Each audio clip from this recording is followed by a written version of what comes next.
Assalamu alaikum wa rahmatullahi ta'ala wa barakatuhu. Barkanmu da sake saduwa a cikin wannan shiri namu mai albarka inda muke kawo muku sharhi dangane da ga wasu fina-finai na Hausa.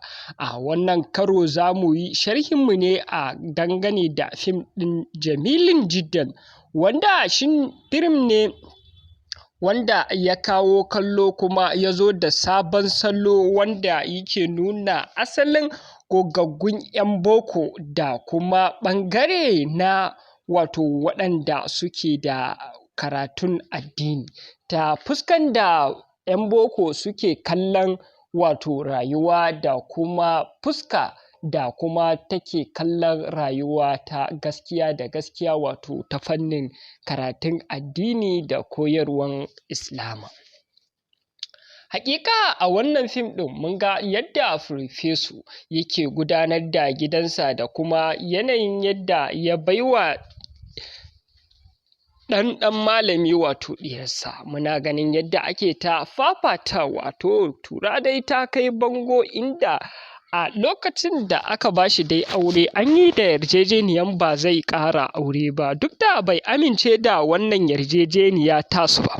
Amma sai dai abin da za a iya cewa shi ne, a ganinta ba zai ƙara yi mata wata kishiya ba, shi kuma bai ce mata kwata-kwata ba zai mata kishiya ba, amma dai bai amsa da wancan yarjejeniyansu ba.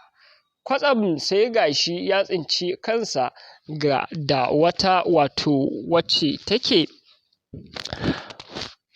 sabon tuba, wadda ta tuba kuma ta samu matsaloli a yayin da ta tuba kuma ta koma ruwa, ya kuma musuluntar da ita, ya yi sha'awan ya aure ta domin ya jiyar da ita daɗin musulunci. Turƙash! Nan aka samu cakwakiyan da aka samu har ya zuwa dai wannan lokaci a shirin da ya gabata. A hasashen da muka yi shi ne, a wannan mako a fim ɗin da zai zo shi ne, tunda mun ganta dai ga ta nan tana shirin shan fiya-fiya, shin za ta sha fiya-fiyan? Domin kuwa muddin ta sha fiya-fiya to ƙura ta kai bango kam, tunda dai Farfesa wani irin mataki zai iya ɗauka, sannan a hasashenka da kuma tunaninka, shin in ta sha fiya-fiyan nan za ta mutu? Tabbas darakta ba zai bar ta ta mutu ba, domin in ta mutu wannan fim ya mutu kenan, sai dai za a ƙara komawa asibiti da kuma ƙoƙarin gyara wannan aure da ya ɓalɓalce. Amma shi ya sanya wasu sharuɗɗa waɗanda in ta bi za su iya komawa aure. Shin za ta bi waɗannan sharuɗɗan?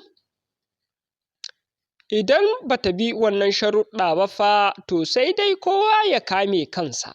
To, ga shi dai tana son mijinta, tunda a yanayin son da take mishi ta faɗa cewa kai ko da a ce ba sa tare, amma ba ta so Jamilu ya ƙara aure, tana so ya zauna dindindin a rayuwarsa ba tare da ya yi aure ba. Shin wannan abu ne mai yiwuwa? Sannan ba ta son wata mace ta raɓe shi, tana so ne ya yi rayuwa haka nan. Shin kuwa wannan kishi ne ko ko soyayya ce? To, mu bar ma masu kallo ainihin wannan shari'a, domin su duba su gani shin wannan soyayya ce ko ko kishi ce? A tara a cikin shiri na gaba,